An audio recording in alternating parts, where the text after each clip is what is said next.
the very, very cool strategy known as your student accommodation market. Now, of course, and this is something I've heard or had a lot of questions about, is how COVID has affected the student accommodation market in terms of students working from home, etc. And it's hard to answer that because I don't know if it's a good investment at the moment. I know right now that people are selling, or investors are selling, their student accommodation properties at massive discounts because of the fear of COVID. So if you can pick up a property at the right price, it should be a great investment. But the risk you are taking is that it could take a couple of months for the student accommodation market to recover. It might be that we get our vaccines and COVID becomes a non-issue over the next 6 to 12 months.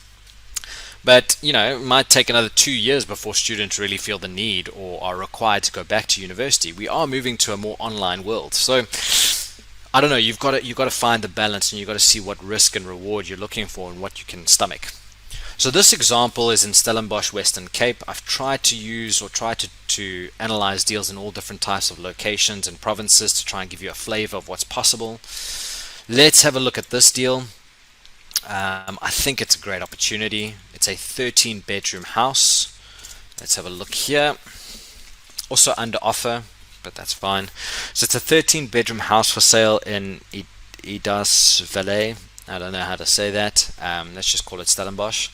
So 13-bedroom student accommodation investment. Let's see. The property has a potential to generate 42 to 45,000 Rand in rent. 13 rooms available at 3,300. So what I'll just do here is 13 times 33. Okay, so I'm going to work my numbers on that, on 42,900. Currently, there are only 10 of the 13 units. Okay, so the first thing I'll do here is 10 divided by 13. That means that 76% of the house is occupied. So that's going to become my void estimate, my vacancy estimate. I'm going to estimate pretty much about a 20% void cost because I can see already that it's only occupied up to 80%. Okay, let's see here. Rates and taxes of 2,500. There won't be any levies applicable on this deal. So we'll look at some of the pictures. So the first thing that I'm noticing here is that this is obviously just a big house or an old house that they've subdivided and repurposed for student accommodation, which is totally fine. That's actually a good thing. That means we'll probably be able to get a home loan on this. So a 90% loan should be quite realistic.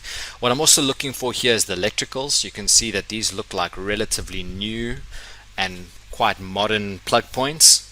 That's a good thing. I want to have a modern electrical system in my property, and I'm going to assume that it's then prepaid, which is also critical. When you're working with students, you want to make sure that your variable costs of electricity and water are being done through a prepaid system. Okay, so I'm also assuming that furniture and everything's included, which is great. It looks like there's a bed and a nice table for them to work on. There's built-in cupboards. So my offer to purchase, if I were to offer on this property, would be inclusive of furniture. That would be a subject clause that I would include. Yeah, fridge, desks, couple of beds. Looks in good condition, right? Looks clean. Bathroom looks okay. Bathtub, but I'm not really seeing much renovations.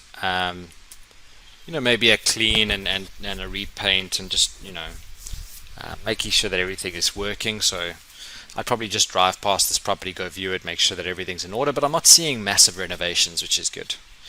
Okay, so let's run the numbers on this deal. I think on the surface it looks good, but I'm not sure if with the vacancy provision if it's actually going to make sense. Let's have a look here. Okay, so I'm just going to copy and paste my here. Asking price of 2.4 million. 2.4 million. I'd probably go in with an offer of about 2 million. Yeah. Okay, rental of 43,000. Step number 2, we go to our buying cost. Now let's assume, because it's an old house that's been repurposed into a student accommodation, that we'll maybe get a 90% loan to value from the bank because we can justify that we're getting a home loan.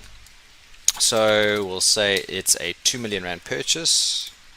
Freehold, no, and company tells us that our transfer costs are 120,000 Rand.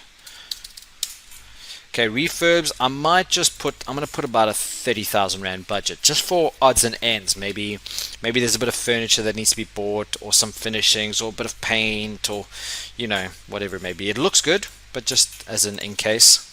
Okay, 90%, I'm going to get it at, let's say, 10% interest over 20 years. Cash flow. Now, the first thing is, look here, very exciting. It looks like it's going to be a big cash flow deal. I mean, we haven't inputted all of our expenses, but we've already got a 25,000 Rand monthly cash flow, which looks great. So levies is 0, because it's a freestanding house. Levies only apply within estates and within shared buildings where you've got shared services like security or a gardening service. Rates and taxes, I think, was 2,500, so 2,500. Insurance, you're probably looking at about 800 for something like this. Now your void, remember that only 10 of the 13 beds are filled, so that's about a 76% occupancy rate.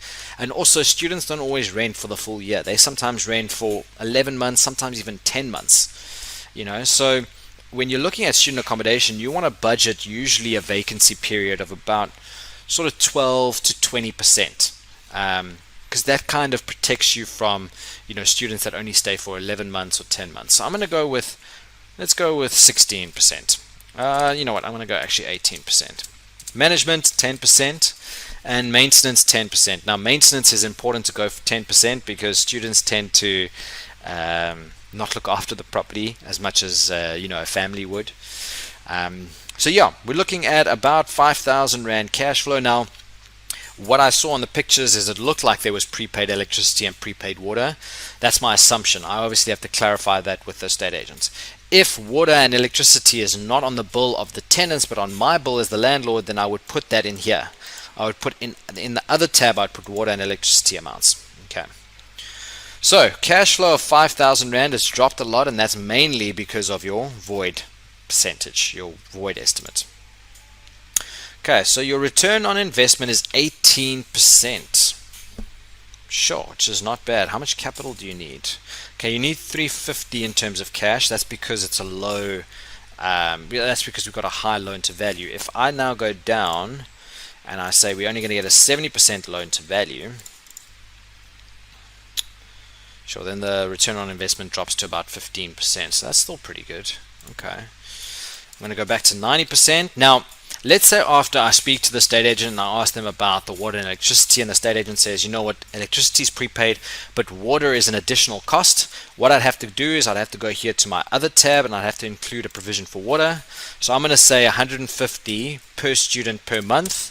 So that's about, let's call it 2,000 Rand for the 13 students, which means my cash flow is now at 3,500. Let's see if my return still makes sense. Sure. So now it's dropped to 11.5%, which for student accommodation I think is too low. I would only feel comfortable with 15% or more. So you go back to step 1, you reduce your offer by 100,000. That should bump up your return slightly. Yeah, there we go. Can you see that it's sometimes a bit of a I don't want to say guessing game, but you have to be pretty fluid with how you run the numbers. You'll have to put some assumptions in place, but then you've got to refine your numbers, make some adjustments until you find the offer that meets your return requirements. And once you've got that offer, sign the offer to purchase with the right suspensive conditions and put out as many offers as you can until one comes back as a yes. Are you tired of having more month at the end of your money? It's time to venture into property investing. And although it may seem scary, don't worry. We've created tons of resources to help you get started. From tools that help you analyze deals to online training courses to one-on-one specialized coaching. Click the link in the comments below and get started today.